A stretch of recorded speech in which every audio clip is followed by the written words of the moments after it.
Muito boa noite, gente. Meu nome é Afonso Borges, eu faço o Festival Literário Internacional de Araxá desde a primeira edição, considerando talvez que esta, como estava brincando com o Marco Antônio aqui, que é amigo de vida inteira, eu acho que esse é o primeiro Festival Literário de Araxá, ó de Itabira, ó de Paracatu, ó de...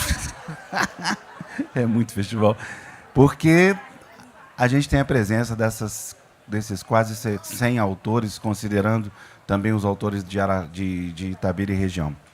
Então, primeiro, agradecer a presença de todos, agradecer também o Instituto Cultural Vale, que, por intermédio da Lei Rouanet, Lei Federal de Incentivo à Cultura, viabilizou este festival com o apoio da Prefeitura de Itabira e da União Brasileira de Escritores, aqui representada pelo Ricardo Ramos e 2 diretores que eu conheci hoje, e que amanhã vai fazer essa coisa maravilhosa que é conceder o prêmio Juca Pato de Intelectual do Ano à nossa querida Conceição Evaristo, que eu já convido para o palco.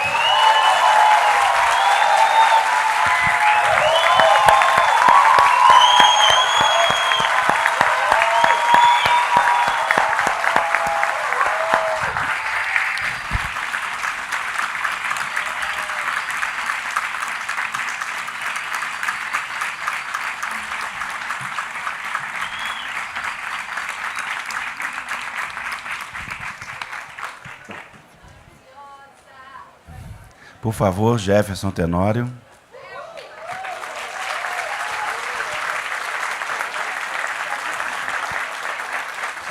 Maria Ribeiro.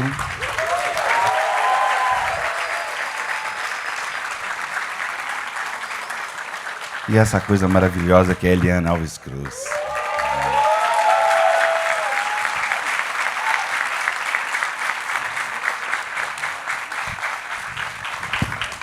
E boa noite.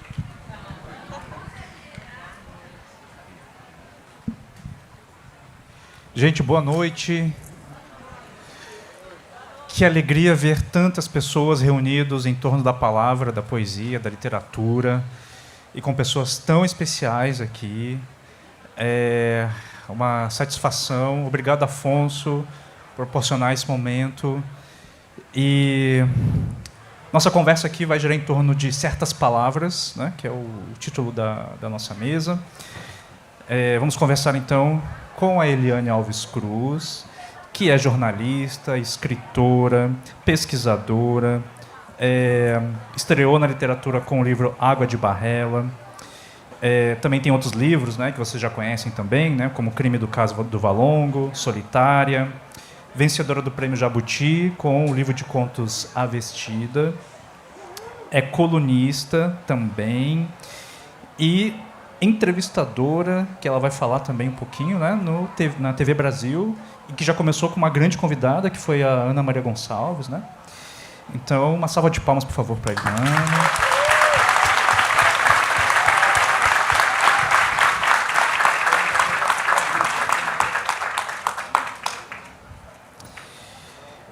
Temos aqui também a honra de receber Conceição Evaristo, que está pela primeira vez em Itabira.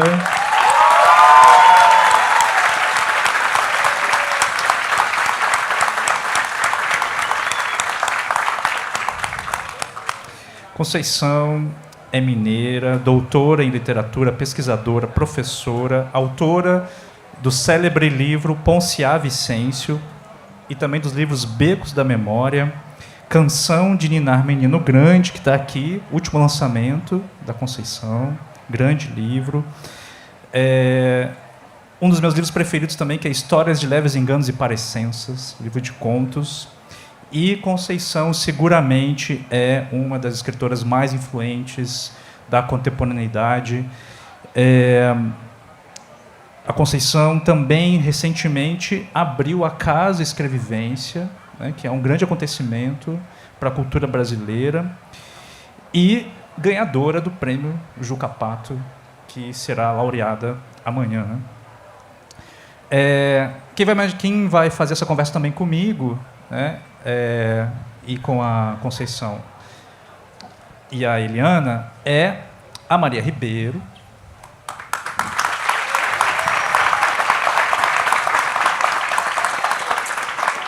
E é jornalista, atriz, escritora, diretora de cinema, ganhou vários prêmios importantes, como o Grande Otelo, o Kikito, né, no Festival de Gramado. É uma das atrizes mais talentosas que nós temos. Atuou em diversos filmes, minisséries, telenovelas. Cito aqui Memorial de Maria Moura, O Rei do Gado, Verdades Secretas e assim por diante. Foi apresentadora do Saia Justa, né, da GNT. É colunista. Então, seja muito bem-vinda. Palmas para... Bom, já bater palmas, né?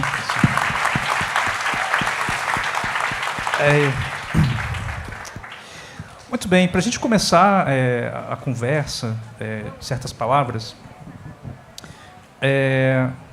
queria começar talvez um pouco diferente, no sentido de... dando um exemplo, né? Sempre quando eu termino... Sempre não, né? Às vezes, quando eu termino um livro, ou um conto, ou um poema que seja... dependendo da intensidade, né, que eu trabalho com esse texto, eu, de certo modo, saio transformado. Né? Ou seja, eu entro no texto e saio dele de outro modo. Né? E eu queria saber de vocês, e aí incluindo a Maria também, queria saber de vocês qual trabalho vocês fizeram, e aí pode ser um livro ou qualquer outro trabalho artístico, que vocês entraram de um jeito e saíram de outro jeito, né? que marcou a vida de vocês no sentido de escritoras, né? No sentido de realmente uma transformação. Né? Se tem algum trabalho, ou talvez algum personagem também, né? Às vezes os personagens também fazem isso. Então, se vocês tiverem aí na memória de vocês esse trabalho, né? Acho que a Eliana pode começar. Ui, que emoção, né? Essa sala tão linda. Muito obrigada pela receptividade de vocês, por estarem aqui. Eu sei que o tempo hoje é algo muito precioso, então ter um pouquinho, uma fagulha do tempo de cada um e cada uma é um presente único para nós. Para mim, em especial, estar com os meus colegas Jefferson, Conceição, Maria e esse elenco incrível que a FLI Itabira reuniu é algo impensável para a Eliana de 16 anos, talvez para a Eliana de 30 anos, para a Eliana de 40 anos, impensável. Então, eu hoje sou uma mulher 50 a mais e que estou realizando um sonho de infância, que eu nunca pensei. Então, quando essa pergunta sobre que personagem, que livro... Eu acho que eu acho que a gente é escritor, é escritora, independente de ter publicado ou não. Porque a publicação ela é fruto de uma série de coisas, inclusive política.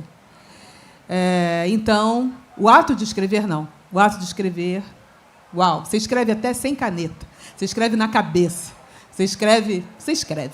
Então, eu acho que escritora eu sempre fui.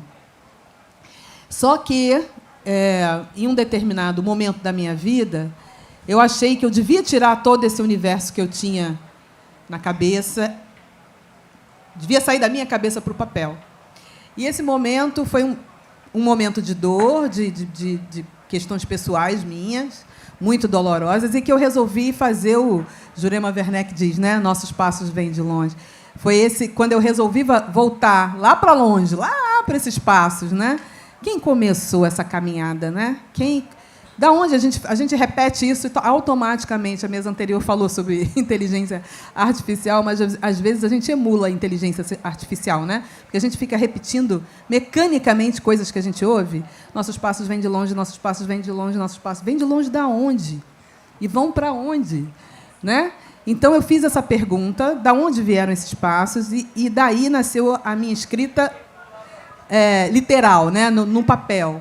Então, a minha vida é antes e depois do livro Água de Barrela, porque eu fiz um caminho de volta para a minha ancestralidade na África. E eu nunca pensei que eu pudesse chegar lá, porque a gente foi criado com uma série de mitos sobre a nossa ancestralidade, sobre o nosso passado. Construíram um passado para nós, que não necessariamente é muito verdade, né? Então, chega um momento, eu não sei, mas eu acho que sim, acho que todo mundo um belo dia pergunta, né? Será mesmo? E, a partir dessa pergunta do será mesmo, eu voltei lá, eu fui assim, né? Fazendo aquela engenharia reversa. Mas e o meu pai? Mas e meu avô? É a música do Gilberto Gil, né? Onde está tataravô, onde é que está meu avô onde é que está? E fui, quando eu vi, eu estava lá, eu cheguei lá. Então, a minha vida é antes e depois desse livro, por uma série de coisas. Eu acho que foi uma espécie de iniciação, uma espécie de renascimento. Quem é de religião de matriz africana sabe o que é uma iniciação.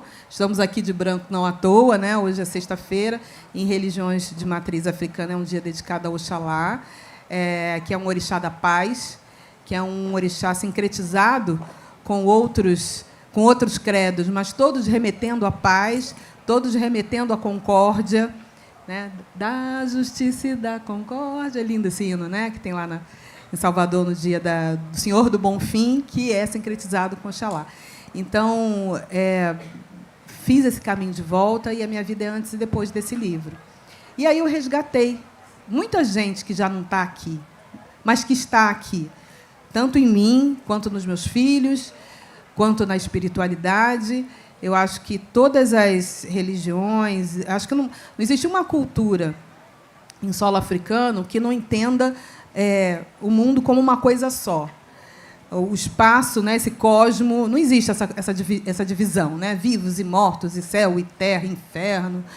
É tudo uma coisa só, é tudo um universo só. Então, essa sala é muito maior do que a gente pode ver. Tem muito mais gente aqui do que a gente pode ver. E resgatar isso, para mim, foi um renascimento.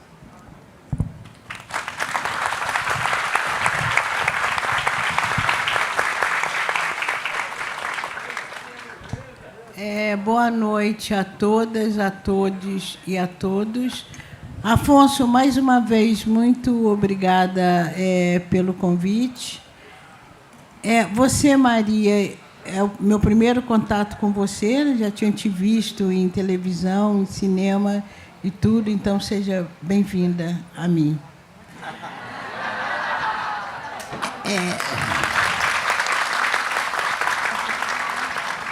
Jefferson e Eliana já moram comigo há muito tempo, né? E moram no ilê que a gente vem construindo. E estar com vocês, para mim, é sempre uma celebração de vida, porque vocês indicam para mim que vale a pena a literatura.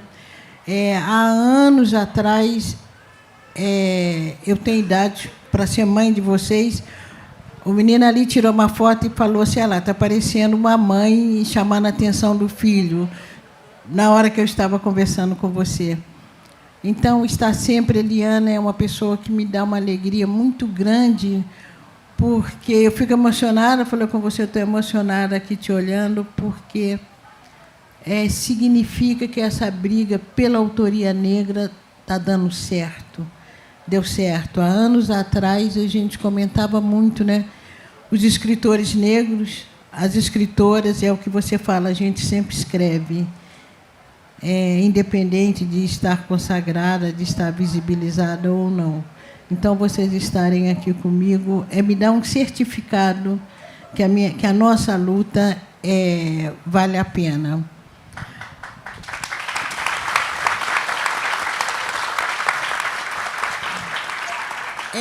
O livro que modificou a minha vida, que eu saio modificada, e eu saio modificada para ter um projeto de escrita mais consistente ou talvez mais maldoso, é o livro Em Submissas Lágrimas de Mulheres. Porque esse livro ele nasce de uma provocação. Nós estávamos no seminário Mulher e Literatura em Brasília, ainda no governo Dilma, e estávamos todo mundo felizes, coisa e tal, e tinha uma mesa de escritoras que era Ana Maria Gonçalves, Esmeralda Ribeiro, Geni Guimarães, Miriam Alves e eu.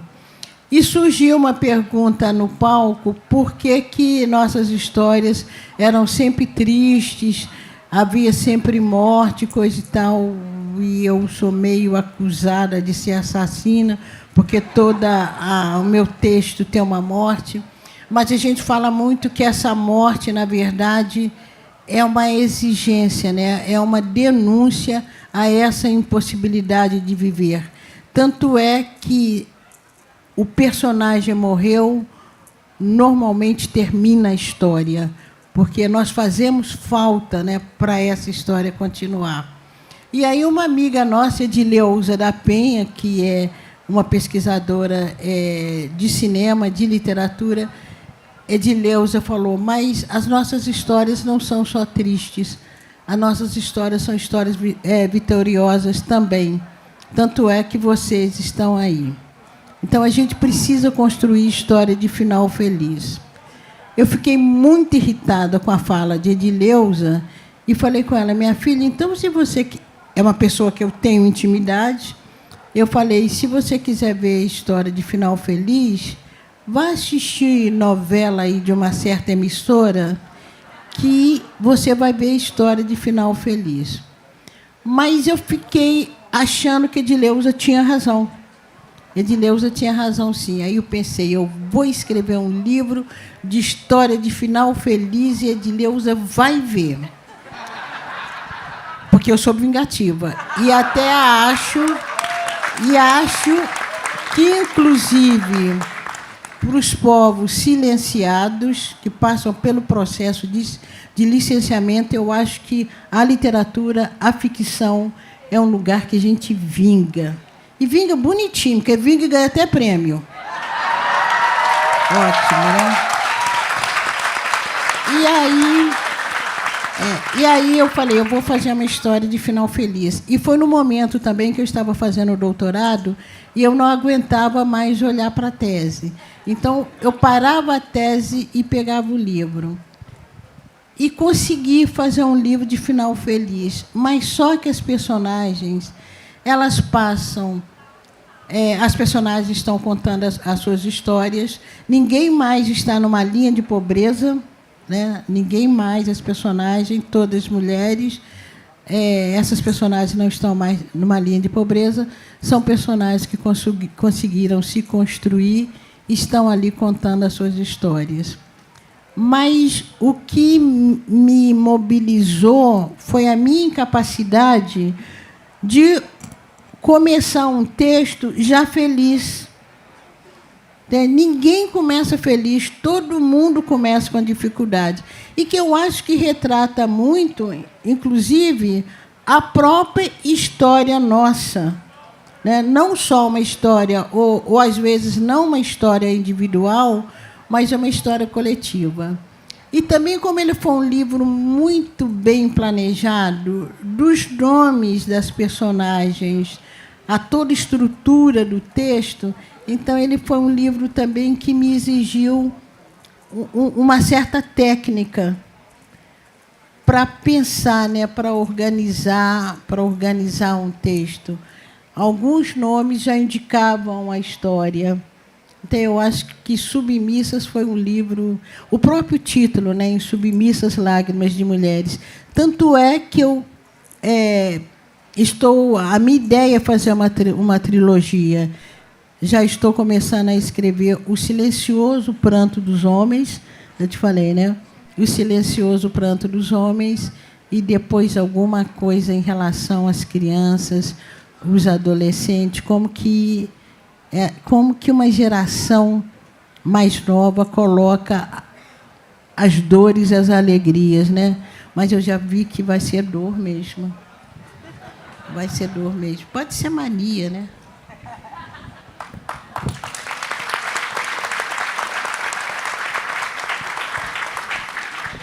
Bom, primeiro eu queria agradecer a Afonso quando me chamou para participar aqui dessa feira incrível. Ele falou, vou te colocar com Conceição. Então, eu estou há 1 mês e meio assim, muito feliz e tirando essa onda com os meus amigos. Te usando. E meu filho está me tratando muito melhor desde então. Meu filho então, falou assim, mãe, acho que realmente agora acho que você está bombando. Eu queria te agradecer. E dizer que eu estou muito feliz de estar aqui com a Eliana, com o Jefferson, e sobretudo com você. Preciso dizer que há uma hierarquia aqui, com relação, entendeu? Aqui, porque realmente é uma emoção imensa. Eu te admiro muito. A tua obra mudou a minha vida. Foi por sua causa que eu fui ler Carolina Maria de Jesus. Então, Helena estava falando de ancestralidade e como a gente consegue jogar a luz para trás, né? E trazer algumas pessoas assim. Foi você que me trouxe, Carolina. Mas, respondendo ao Jefferson, eu acho que o que mais me transformou... eu fiz um filme chamado Como Nossos Pais, que foi onde eu me entendi como feminista. E isso foi um caminho sem volta, realmente um óculos que eu coloquei que eu nunca mais consegui tirar. E fico muito feliz de estar numa mesa com mulheres, abrindo uma exceção para Jefferson Tenório. Então, eu queria devolver a pergunta para você, Jefferson. Qual foi o livro que te modificou? Porque não dá para você ser... Eu que tenho que te mediar, Jefferson Tenório. Vai ser uma mediação mútua aqui, né? A Maria também virou colega de perrengues, né? Ela sabe do que eu estou falando. Passamos por alguns perrengues semanas atrás. Eu acho que o primeiro livro é sempre um livro esquisito, né? O primeiro livro é sempre estranho, né? E o Beijo na Parede é um livro que eu ainda acho estranho, eu acho esquisito. Foi um livro que demorou muito para eu escrever. Eu era professor de escola pública, 36 horas em sala de aula, correção de prova, filho pequeno em casa, terminando a minha graduação. Então, era um livro que eu fiz em 6 anos, né? E eu não sabia muito bem o que eu estava fazendo e não sabia como se fazia isso, né? Então, eu não tinha grana para fazer oficina literária.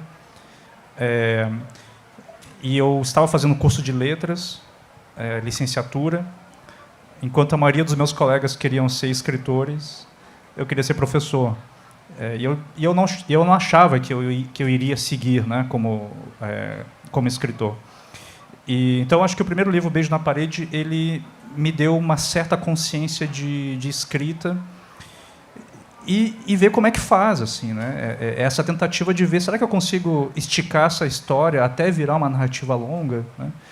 E eu acho que depois que eu terminei ele, eu pensei, eu acho que eu consigo e dá para fazer outro, né? Então, acho que nesse sentido o primeiro livro foi importante, né? Mas devolvendo a pergunta, vou voltar para a Maria e depois Maria, eu li um texto seu, e você falou no feminismo, né, e tal. Eu li um texto seu falando sobre a educação feminista para os seus filhos homens. Eu queria que você falasse um pouco sobre essa questão de você... lembrei da Chimamanda, né, que tem um livro, Educação Feminista para Todos, né? Como é que você... lida com essa questão com os seus filhos, né? E também você propõe também um feminismo com um olhar, digamos, original. Não sei se a gente pode falar nesse sentido, mas você tenta deslocar também algumas ideias do feminismo, né? Então, se você pudesse falar um pouco sobre isso. Eu fui criada em torno de homens, assim. Eu era muito mais ligada ao meu pai. Eu fico querendo falar só assim, eu estou assim, né? Desculpa, eu vou falar com todo mundo. Mas eu era muito apegada ao meu pai e eu tenho 2 irmãos mais velhos e uma irmã, mas eu tinha uma relação mais forte com os meus irmãos do que com a minha irmã. Minha irmã era mais distante de mim, por algum motivo que hoje em dia eu compreendo, que eu acho que eu fui educada que mulheres competiam com mulheres. A minha mãe sempre me disse isso. Então, e eu me lembro de ser aceita pelos homens da minha casa e me lembro de perceber, caramba, eu sou especial por isso. Então, eu demorei muito para poder aproveitar as mulheres. Quando você fala, né, eu tenho lido muito, você fala da sua mãe, da sua tia, quando você foi morar com a sua tia, de ter 2 mães e das irmãs. Eu não tive isso na minha infância, nem na minha adolescência. Então, eu agora tenho 47 anos, agora eu tenho estou correndo atrás desse lugar. Eu quero conviver com mulheres, assim. Eu me sinto acolhida por mulheres. Agora e eu acho que são as mulheres que cuidam. Eu virei uma feminista meio black bloc, porque eu acho que eu cuido muito mais dos meus filhos do que os pais. Aliás, eu acho que não tenho certeza. E eu falo isso, e eu às vezes fico assim, estou expondo as pessoas. Depois eu falo, foda-se, eu vou expor mesmo. Então, até quando o Afonso falou de um poema do Drummond que o Sérgio citou, que era então a gente pode falar tudo.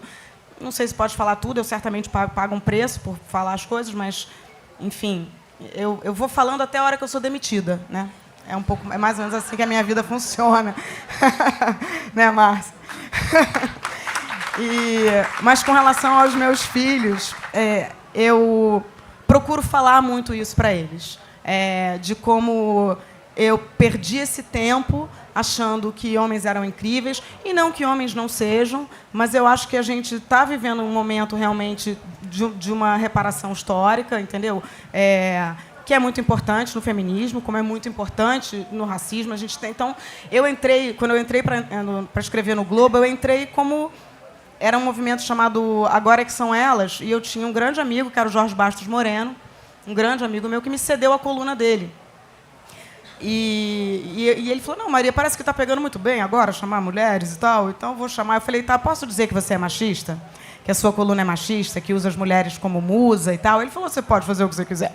E aí foi ótimo, porque foi maravilhoso. Eu fiz uma coluna onde eu falava mal dele e do Anselmo Góes. E os dois super são meus amigos, e os dois toparam. Então, assim... Isso talvez eu seja meio pesada com eles nesse lugar, assim, de que é muito importante eles cuidarem. Então, assim, agora eu estou com a minha mãe doente e eu fico assim, olha só, quem é que está cuidando? Vocês estão vendo quem está cuidando? Quem está cuidando somos eu e minha sobrinha, são as mulheres. Não repitam isso. Sejam homens, porque, assim, eu fico falando, eu vou ficar velha. Eu já não sei ligar o controle remoto, já não sei ligar a televisão. Não sei ligar nada, estou péssima, não sei. A tecnologia é um negócio dificílimo, né? Então, eu acho que eu tive filho meio para isso, assim, para explorar eles, para ligar os eletrodomésticos para mim, que é muito difícil. Então, eu falo, vocês vão cuidar de mim, entendeu? Então, nesse sentido, eu acho que eu estou pegando bem pesado, assim, porque acho que é necessário.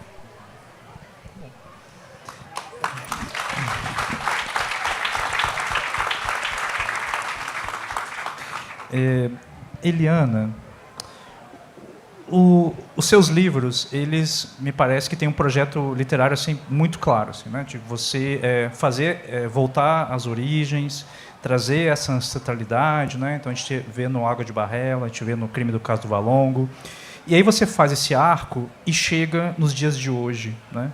Com Solitária. E isso pressupõe também um trabalho de pesquisa assim muito intenso, né? A minha questão é como é que você acha o tom para conseguir fazer essa volta, né? Com essa pesquisa e conseguir transformar isso em literatura. Porque a gente lê os seus livros e a gente percebe pelos personagens, pelo contexto, pelas situações, que há ali um trabalho de pesquisa, né? Mas, ao mesmo tempo, você também tem essa construção ficcional também muito sólida e muito bem construída. Então, como é que você consegue encontrar esse tom? Pois então, eu acho assim, né? Personagens são pessoas. Então, eu olho para o lado. Eu acho que eu olho para o lado. E eu fico tentando achar qual é a conexão daquele personagem ou daquela história que eu estou querendo construir com quem está do meu lado, com quem eu convivi, com quem eu convivo, com os meus filhos. E aí a gente estuda para esquecer, na verdade, né? A gente estuda, contextualiza, lê, mas na hora que eu sento para escrever, eu meio que esqueço. Aquilo tem que estar tão dentro de mim que eu tenho que viajar na história e aquilo tem que transpirar no texto de alguma maneira. E eu acho que, assim, a gente... a Monique Malcher, eu acho que ela que fala, né? a gente escreve para organizar a raiva, né? A gente escreve para organizar o ódio. Então, eu acho que essa vingança que a Conceição fala, na hora que a gente escreve, a gente organiza isso, né? Ao invés da gente... Como é que é aqueles caras do ônibus, né? Eu poderia estar roubando, eu poderia estar matando, eu estou escrevendo, né? Poderia estar fazendo isso tudo, mas eu estou escrevendo. Então, na hora que a gente organiza esses sentimentos em ebulição, eu acho que a gente confere vida ao texto. E aí, quando você confere vida ao texto, pronto. A magia aconteceu, né? A magia se deu, a história vai com Deus, e aí as pessoas leem, elas sentem que tem alguma coisa ali com elas, né? Elas não sabem muito bem o que é às vezes. Mas o que é aqui que eu estou sentindo que está falando comigo, né? E às vezes são personagens muito diferentes das pessoas que leem, né? E as pessoas se identificam. Então, eu acho que a pesquisa é ali a laje da casa, mas ela tem que ser erguida em outras bases. Eu acho que ela precisa ser erguida nessa verdade humana. Ela precisa ser erguida também com um pouco de observação e poesia, sabe? Eu acho que a poesia, as metáforas, as imagens que a gente faz, as palavras que a gente usa, isso tudo dá a esse conhecimento que não é popularizado, vamos dizer assim, né? Quer dizer, a gente não estudou na escola sobre o Valongo, por exemplo. Tem lá um livro, Crime do Caso Valongo. Quem é que estudou no ensino fundamental, no ensino médio, que no Valongo desceram mais de 1 milhão de seres humanos escravizados que vieram aqui para Minas para cavar esses minérios todos aí, né? E que Rio de Janeiro foram para o sul do país. Quem estudou isso na escola? Né? Que 1 milhão de almas pisou ali, que aquilo é tão importante para a humanidade, não apenas para o Brasil. Então, a gente estuda essas coisas, traz esse conhecimento a público, mas eu tenho que pensar nesse cara que pisou ali. Quem é esse cara? Ou quem eu imagino que ele seja? Ou de onde ele veio?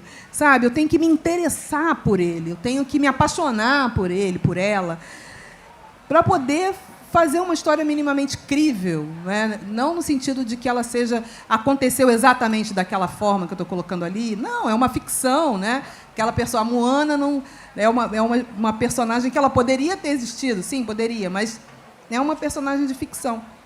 Mas ela tem que carregar uma verdade. Então, essa verdade, ela está ancorada na pesquisa e tal, historiográfica, e aí eu acho que vai um elogio à academia. A gente estava conversando sobre isso hoje. Eu acho que as pesquisas acadêmicas, a universidade, são berços, e aquele conhecimento que é produzido ali é muito importante. A gente viveu um período de elogio à ignorância. Isso não pode vigorar no país jamais, né? A gente tem que entender que esses centros são nossos, pertencem a todos e todas, mas a gente tem que olhar também outras produções de saber e fazer esse match, né? Esse casamento. E aí saem esses livros aí, essas histórias. Eu acho que porque não sei se eu te respondi, mas é por aí.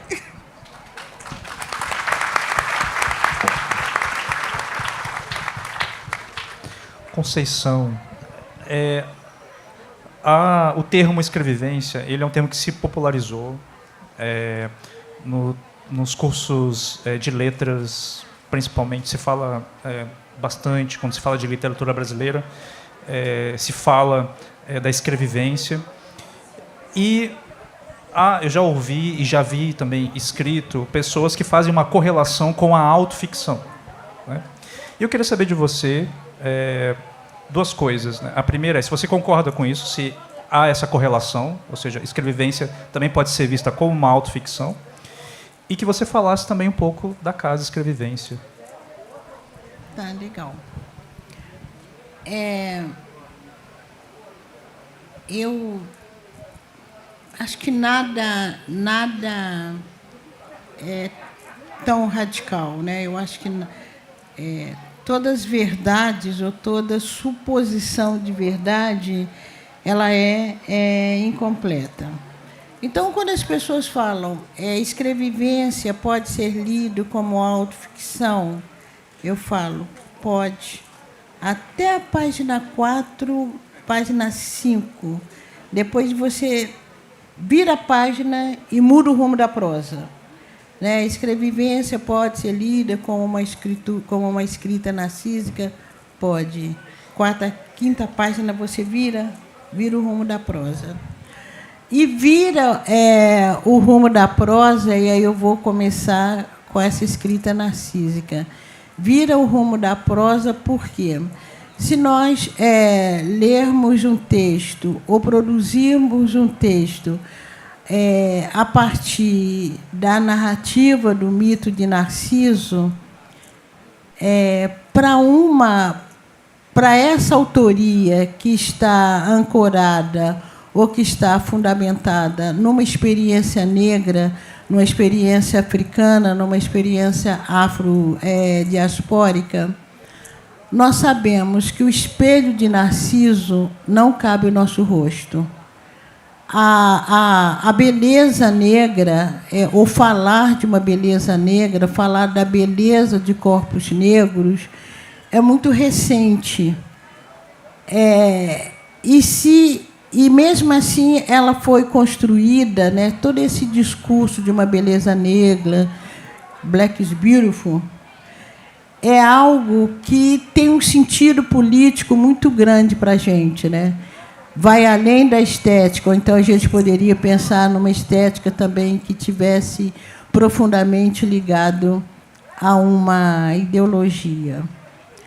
Ora, se esse corpo negro de homens, de mulheres, de crianças, nunca foi considerado um corpo belo, no máximo ele foi exótico, não há como pensar que o espelho de Narciso acolha a nossa face. Então, eu tenho proposto que, se formos ler um texto a partir de narrativas de mitos africanos, nós teríamos outros espelhos para olhar. E o primeiro espelho que a gente olharia seria o espelho de Oxum. Ora, o espelho de Oxum também é uma arma de guerra. Oxum não se perde na sua beleza. Segundo a narrativa, o espelho de Oxum, ela se contempla e vê o inimigo lá atrás, né? E, justamente, o ABB ele se transforma numa arma de guerra. Então, esse espelho caberia, né? Nos caberia contemplar. E quando o espelho de Oxum nos provém de uma dignidade, de uma certeza de quem somos, tem um outro espelho, que é o espelho de Iemonjá, que, segundo a narrativa, também é aquela que acolhe, é aquela que cria. Então, haveria um salto aí, não seria uma escrita narcísica por si só. E a própria autoficção, a narrativa se esgota no próprio... O sujeito da autoficção, a narrativa se esgota no próprio sujeito. É impossível ler, por exemplo, A Cor de Ternura, de Geni Guimarães, e pensar que aquele texto traz só a história de Geni Guimarães. O texto, paulatinamente, ele vai congregando um sujeito que deixa de ser único para acolher um sujeito coletivo. E aí que eu digo, pode ler até a 5ª página, depois muda o rumo da prosa.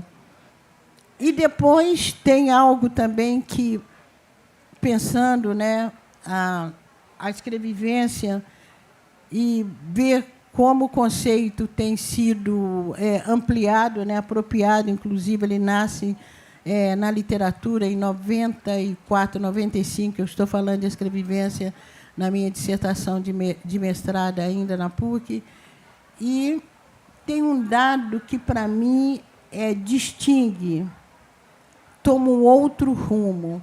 Escrevivência não é somente um jogo de palavra, não é uma junção de vocábulo entre escrever e viver.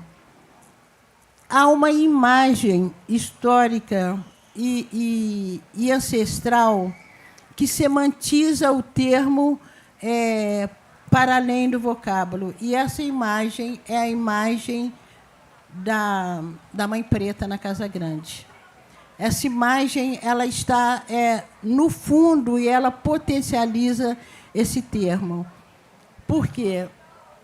Quando nós voltamos a um processo histórico para pensar a escravização ou para fazer as nossas narrativas, nós temos a imagem da Mãe Preta, e a Mãe Preta é aquela que todo mundo sabe, que cuidava da prole do colonizador e coisa e tal, e que, ao longo do tempo, essa Mãe Preta ela se transforma na babá. E que, ao longo do tempo, essa imagem da Mãe Preta ela acaba sendo também um entrave quando se trata de discutir o racismo no Brasil, porque há sempre um discurso meio apaziguador ou meio culposo em que a gente ouve dizer: não, mas eu não sou racista, eu fui criada por uma mãe preta, eu não sou racista porque eu tive uma bebê preta, eu tive uma mãe preta, a minha babá era preta. E a gente sabe que a história não passa por aí, ou que isso são subterfúgios. E essa Mãe Preta, que está no fundo também quando a gente pensa em escrevivência, essa mulher ela era escravizada em todos os sentidos, porque o corpo dela estava escrito na economia da educação, porque ela que tomava conta das crianças, na economia da produção, porque ela era uma fonte também que produzia bens ou materiais ou simbólicos dentro da Casa Grande. Está aí Freire, que a gente lê também com reticência, mas Freire vai apontar a fala da Mãe Preta, a linguagem da Mãe Preta dentro da Casa Grande, e como isso cria, inclusive, uma distinção entre o português falado em Portugal e o português falado no Brasil. É uma coisa meio romanceada, mas é uma metáfora bonita, né? É como se a Mãe Preta mastigasse o português, mastigasse o alimento e colocasse na boca das crianças. Bom, então, essa Mãe Preta é uma Mãe Preta também dentro da Casa Grande, que produz bens simbólicos. Ela está também escrita na economia do prazer, porque, na hora que o senhor quisesse tomar o corpo dessa mulher, ele tomava. E aí eu fico pensando que a própria fala dessa mulher, em determinados momentos, também era uma fala que era escravizada, cumpria uma função escravizada. Quando, dentro desse processo de escravização, dentro desse dever obrigatório que essa mulher tinha, era de levar as crianças para o quarto e contar história. Não era o momento que ela dizia: ah, que meninos bonitinhos, vem comigo agora que eu vou contar a história. Talvez ela até dissesse isso, né? Porque ela tinha que tratar bem também essas crianças. Então, até a fala dessa mulher cumpria uma função imposta por todo o sistema escravocrata. E essa imagem ela semantiza também quando a gente fala de escrevivência.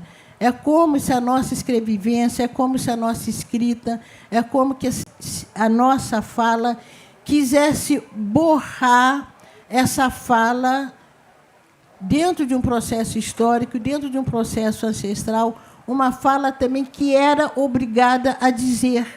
Se naquele momento a Mãe Preta estivesse cansada, com dor de barriga, chateada, ela era obrigada a ir para o quarto e contar a história. Então, a fala dessa mulher também passava por essa situação de ser uma fala escravizada.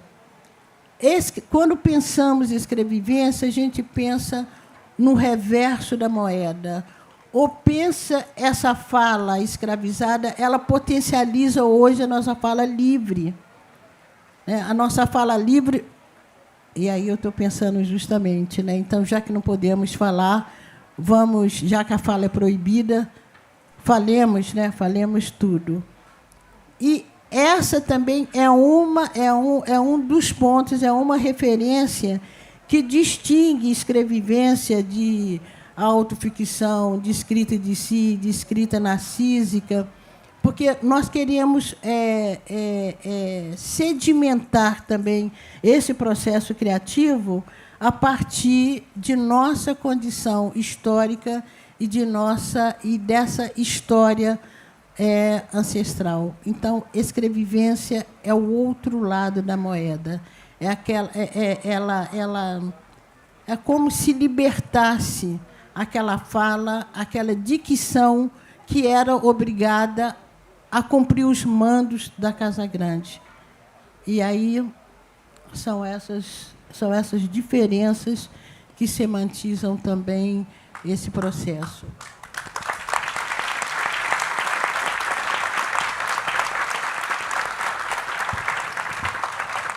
Se você quiser falar da Casa Conceição, da Casa Escrevivência. A Casa Escrevivência. A Casa Escrevivência é um espaço que nós estamos criando no Rio de Janeiro, bem ali naquela área do Valongo. E a Casa Escrevivência, ela nasce a partir... Há anos eu venho incomodada porque eu tenho um acervo bastante grande. E eu digo bastante grande a partir de como esse acervo é criado e a partir que eu não sou uma pessoa rica que todo mês estou comprando livro. Mas eu sempre procurei comprar livros. Livros, para mim, foi sempre um objeto de desejo. E aí chegou e sempre ganhei, as pessoas me perguntam o que eu quero livro e tal. Então, eu construí um acervo razoável e me incomoda muito ver os livros paradinhos ali. Livro não é para ficar parado, né? Eu acho que livro é para circular. E aí eu pensei, vou criar uma biblioteca comunitária. E fiquei pensando esse tempo todo de ter um espaço para ter uma biblioteca comunitária.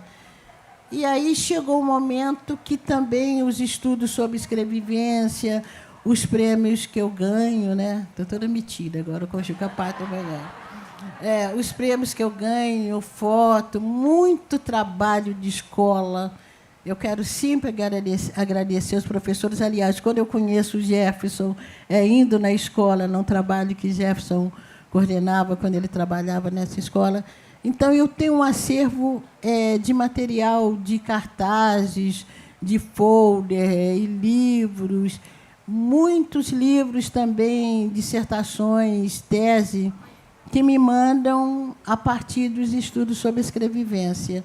Aí eu comecei a pensar que, além da biblioteca comunitária, e comecei a pensar também pelo seguinte, quando Lélia Gonzalez, que foi uma grande pensadora, nos deixou, o acervo de Lélia ficou meio que desorganizado, custou muito ter esse acervo de Lélia guardado. Beatriz Nascimento teve mais sorte, que Beatriz trabalhava no Arquivo da Cidade, então, no Arquivo Nacional, o material foi para ela. Luísa Barrios, eu não sei como é que está o acervo de Luísa Barrios. E aí eu pensei, não, eu não vou morrer agora, porque a gente combinamos de não morrer, né? Mas alguém mostrou lá o livro que tem a gente combinamos de não morrer. Mas quem aqui também conheceu a professora Jaide, do grupo de estudo de mulheres também, Zaide, o arquivo de Zaide ficou meio que disperso, os herdeiros não quiseram negociar uma coisa e tudo. E aí eu falei, eu vou, né, essa Casa Escrevivência, então tem lá a Casa Escrevivência, o nome da casa é só de Mitideza, porque a casa é um espaço muito pequenininho, os livros já estão lá, estão em processo de catalogação, mas é uma casa que não cabe 15 pessoas dentro, de uma vez só. Os grupos têm ido visitar, entra um pouco, sai e reveza, mas é uma casa que a gente pensa... o pilar dessa casa seria uma biblioteca, e uma biblioteca que vai ter o meu acervo, e uma biblioteca em que livros vão circular, uma casa de criação, porque temos pesquisadores, queremos acolher pesquisadores do Brasil e de fora que venham.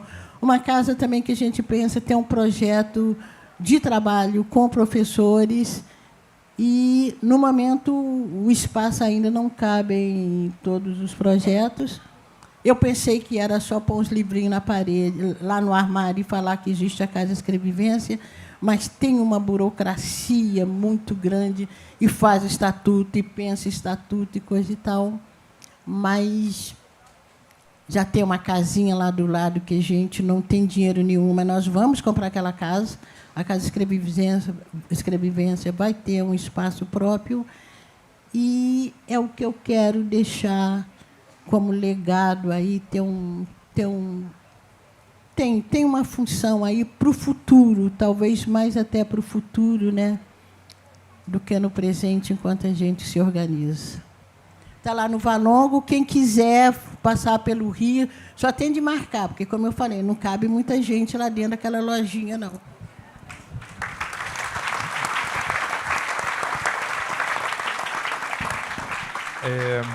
Antes de a gente seguir aqui, eu queria saber, vai ter pergunta depois do público?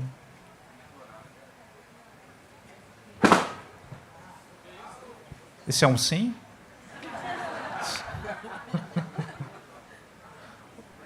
Ou não? Não vou abrir agora, só quero saber se eu posso continuar aqui. Tá, então dá tempo de fazer mais uma ou duas perguntas, e aí eu abro. Então, para quem tiver alguma pergunta, já vai pensando, elaborando aí. Eliana, a gente está chegando no momento, e a Conceição lembrou isso, a gente está chegando no momento em que a gente tem uma constelação, vou botar assim, uma constelação de autores negros e negras, né, fazendo literatura, né, e tal. Você acha que já é possível a gente vislumbrar uma literatura que não remeta às questões que a gente já vem trabalhando, né? Eu digo, as questões especificamente da violência, né? O que eu quero saber é, você acha que já cabe a...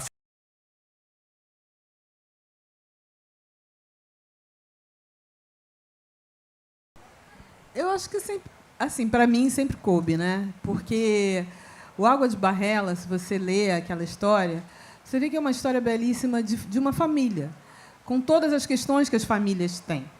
É óbvio, né? Você tem um pano de fundo ali, barra pesada, porque é isso, é uma história familiar que se dá no Brasil, o Império, e vai pela Primeira República, e vem aqui, na redemocratização, é uma saga.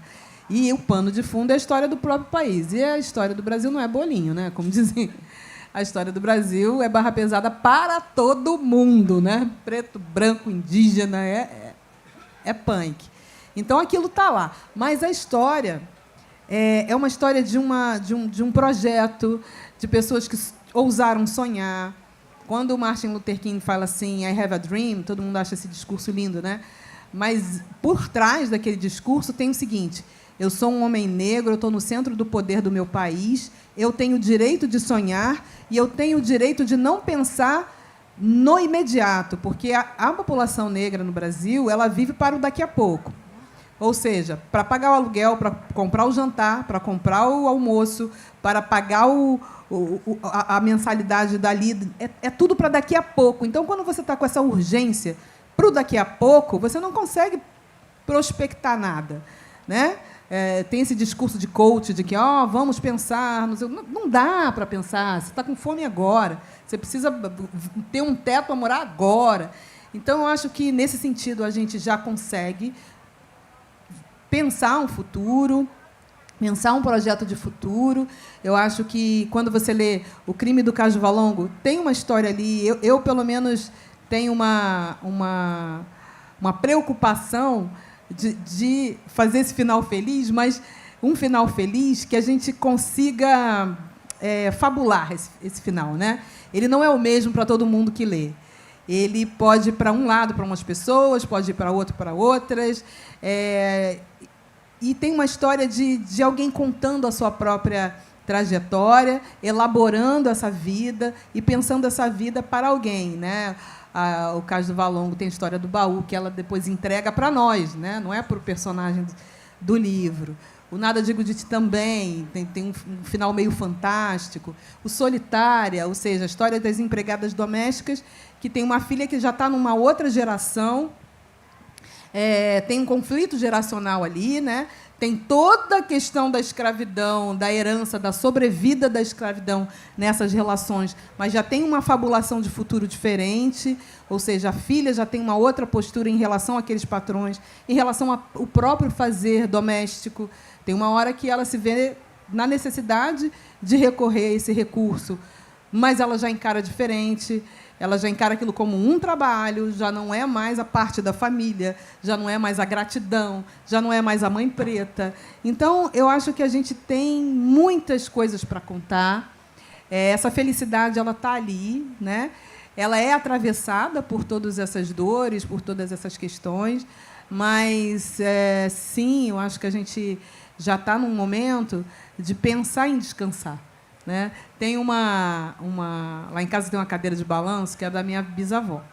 E aí era muito engraçado, porque meu pai via ela lavando roupa, né? A história lá da Barrela, ela lavando roupa, e ele sonhou, quando era criança, de comprar uma cadeira de ouro para minha avó, para ela descansar. Aí, óbvio, não deu para comprar a cadeira de ouro, mas comprou uma cadeira de balanço. E aí, minha bisavó faleceu, um dia minha tia falou para ele assim, deixa eu te falar uma coisa, ela detestava essa cadeira. Eu falei assim, mas como ela detestava a cadeira? Ela corria para sentar só na hora que você chegava. Porque no dia a dia ela olhava para essa cadeira, não podia olhar. Porque para ela aquilo ali significava que ela estava inútil para a vida. Que ela não se permitia descansar. E aí hoje essa cadeira está lá em casa e eu bem sento na cadeira. Eu bem sento na cadeira, eu bem escuto o sambinha lá de segunda a segunda, que fica na minha esquina, eu sento naquela cadeira, porque é isso, a gente merece o descanso, né? A gente merece o ócio, a gente merece não pensar em nada, né? E isso também é herança dela, né? Ela me permitiu isso, porque ela não descansou, hoje eu descanso. Então, enfim, são muitas questões, mas eu acho que a felicidade também é algo idealizado, né? O que é felicidade, gente? O que é? O que é isso? O que é essa entidade chamada felicidade, né? É uma discussão filosófica. Filósofos, por favor, apresentem-se. Mas eu acho que nossos textos, sim, isso está lá. Isso está lá. Você sabe que está, né? Isso está lá, de alguma forma. E esse desejo, mais do que ela concretizada, tem sabe, esse fogo de... Senão a gente não escrevia.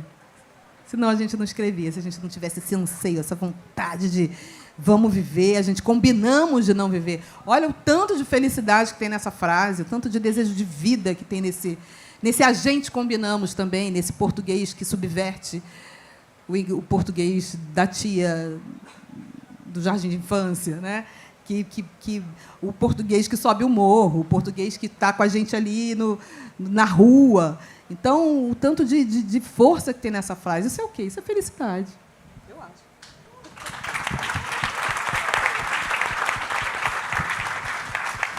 E eu fico pensando que essa imagem que você trouxe para a gente, né, de uma mulher negra já com experiência, poder descansar, né? Acho que é uma imagem muito, muito poderosa também, né? Muito bonita, né? E isso já se conecta com a pergunta que eu vou fazer, e aí eu jogo para o público depois, né?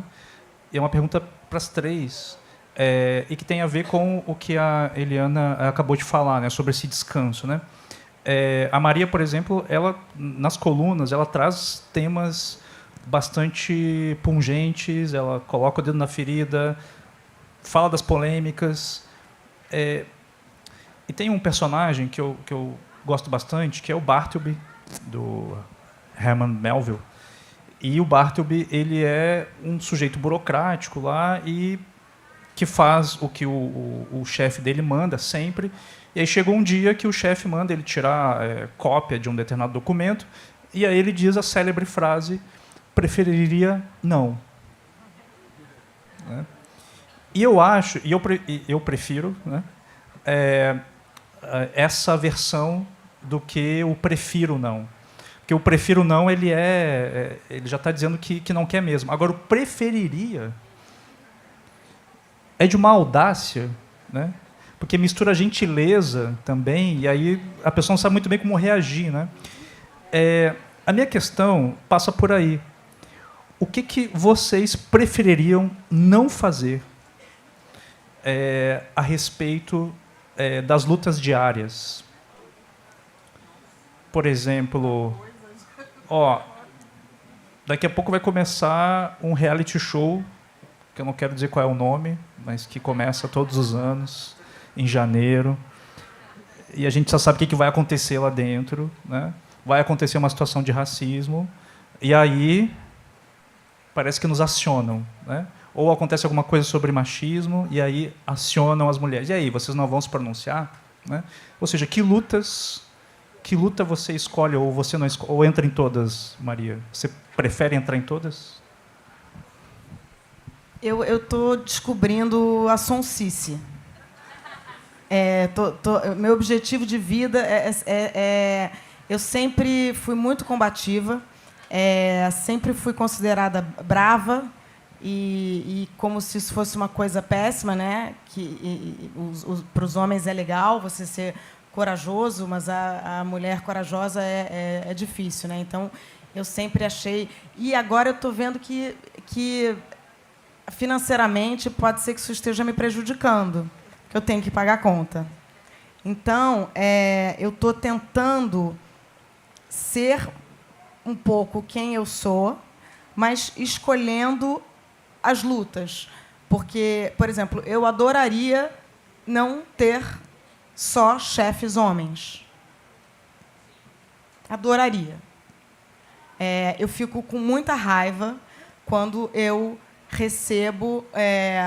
uma vez eu escrevi uma coluna no Globo, e aí o diretor do jornal, na época, falou: olha, eu gostaria que você não falasse desse assunto, porque senão podem puxar minha orelha, e aí eu vou puxar a sua orelha. E eu falei assim: olha, mas a gente pode conversar abertamente sobre as coisas, e isso, quando você tiver que puxar minha orelha sobre alguma coisa, você fica à vontade. E ele me escreveu assim: eu jamais puxaria essa orelhinha linda. E eu não fiz nada. Eu não fiz nada, porque eu sou covarde também.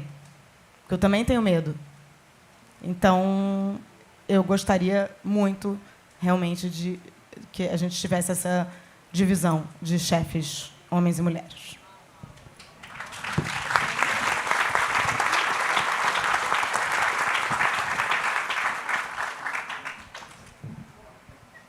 Querem comentar? Bom, tem muitas coisas que eu preferiria não fazer. E tem muitas coisas que eu prefiro fazer.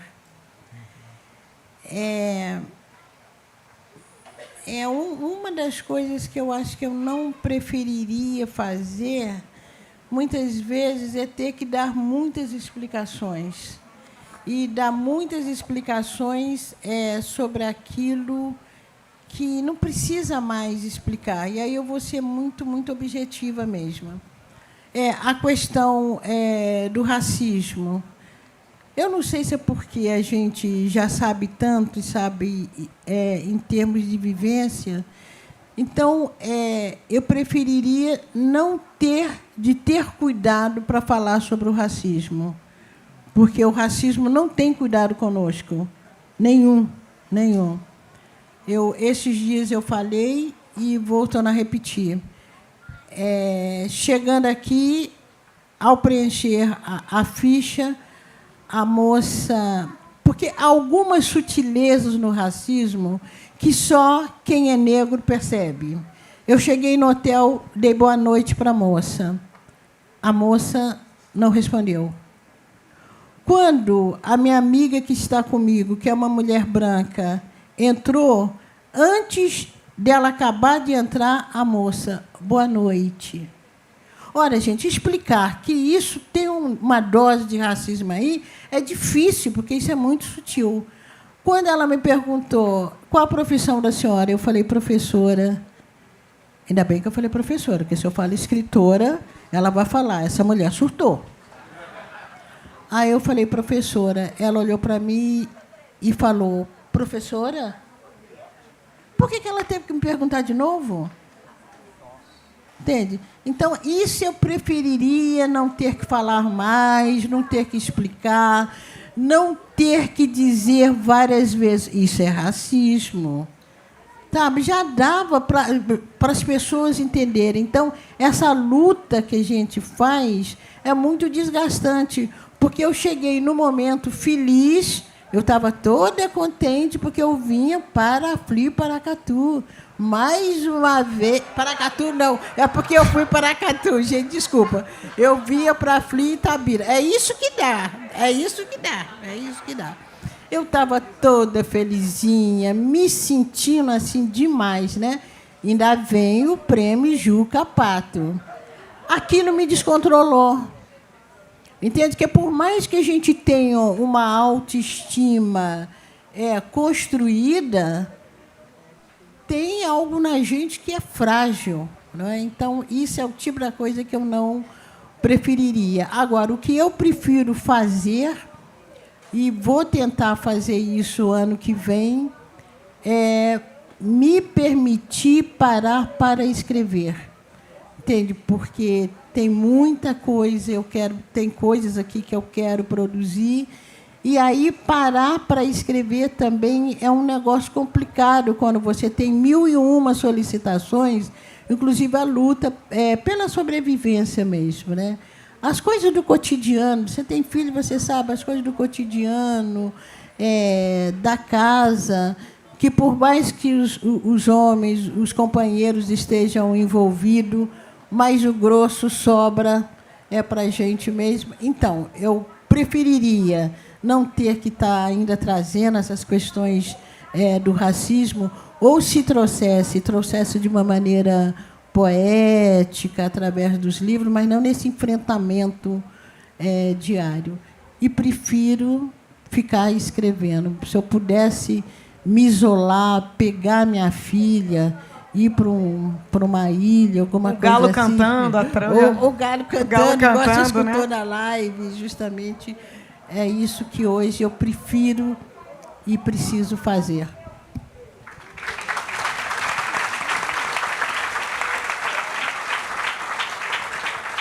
Faço minhas as palavras, faço de Conceição as minhas palavras. Eu preferiria não lidar com nada disso, preferiria não lidar com burocracia. Isso é um negócio que me exaspera, a burocracia do Brasil, um país cansativo. Você fazer qualquer assinatura de qualquer coisa, 2 palitos.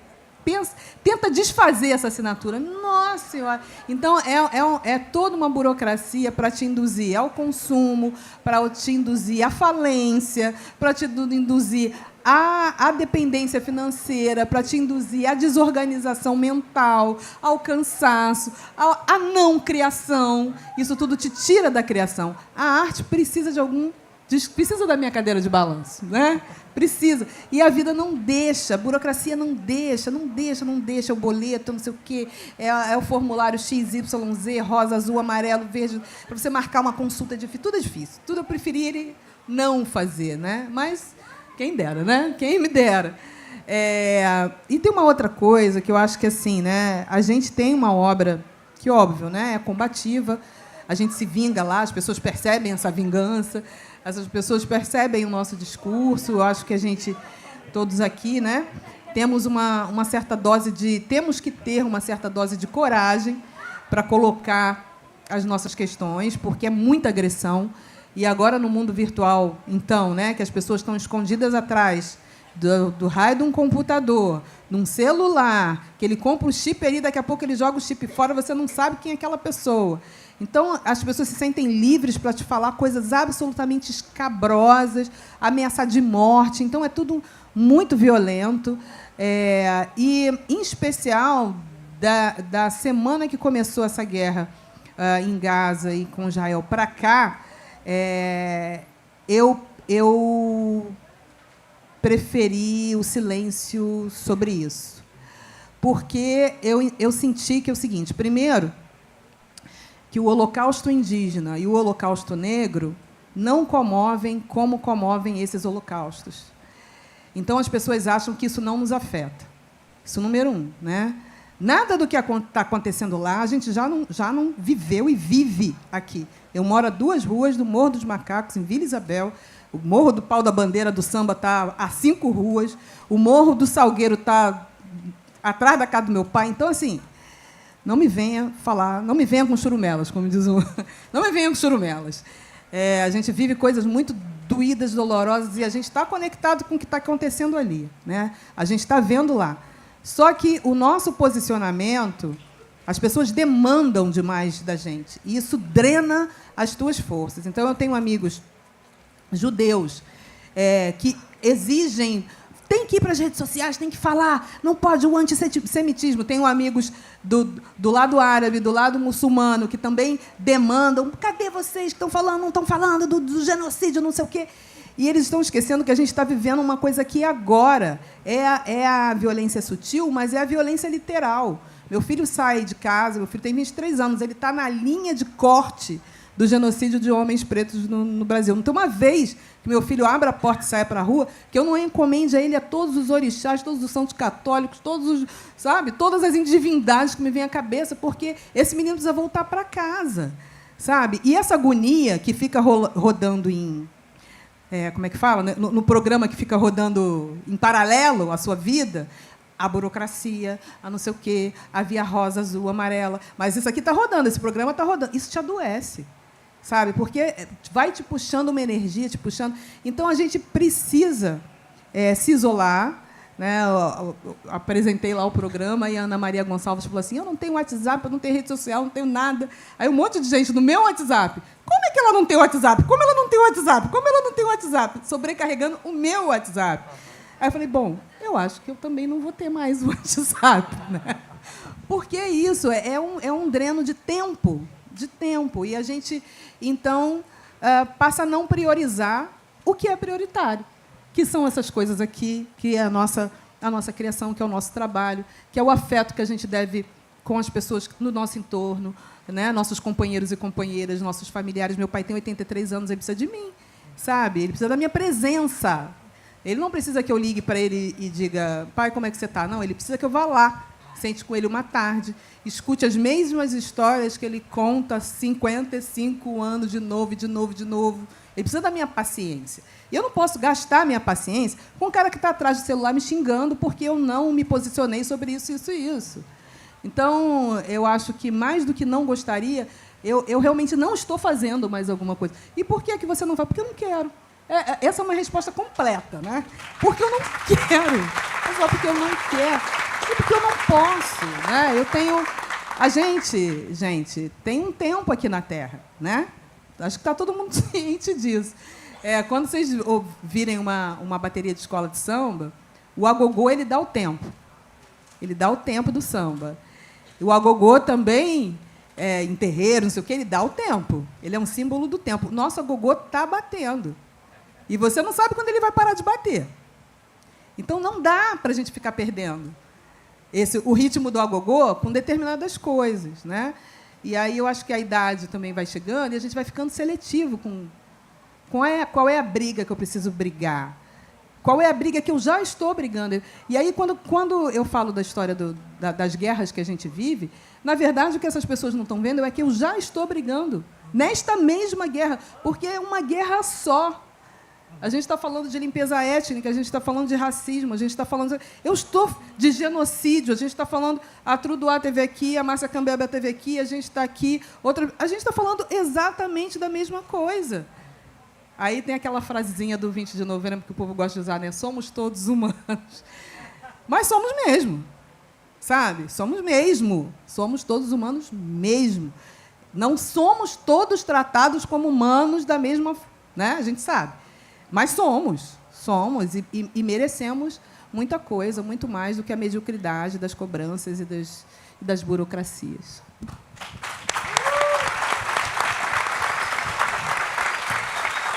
Não. Agora eu vou fazer igual a Maria. E você? O que você preferiria não fazer? Então, eu preferiria não ter que terminar esta mesa. Nossa saiu bem. Mas, esperto. infelizmente, terei que fazer isso pelo adiantado da hora. Eu tenho um ponto aqui no meu ouvido. Tem uma fila imensa também para os autógrafos, né? Então, agradeço imensamente por essa aula de hoje, né? Foi maravilhoso. Acho que todo mundo aqui vai sair transformado, assim como eu iniciei, né, com a ideia da transformação. E convido todos também, se não conhecem, a conhecerem os livros das nossas autoras. Muito obrigado. Obrigada, Jefferson. Obrigada.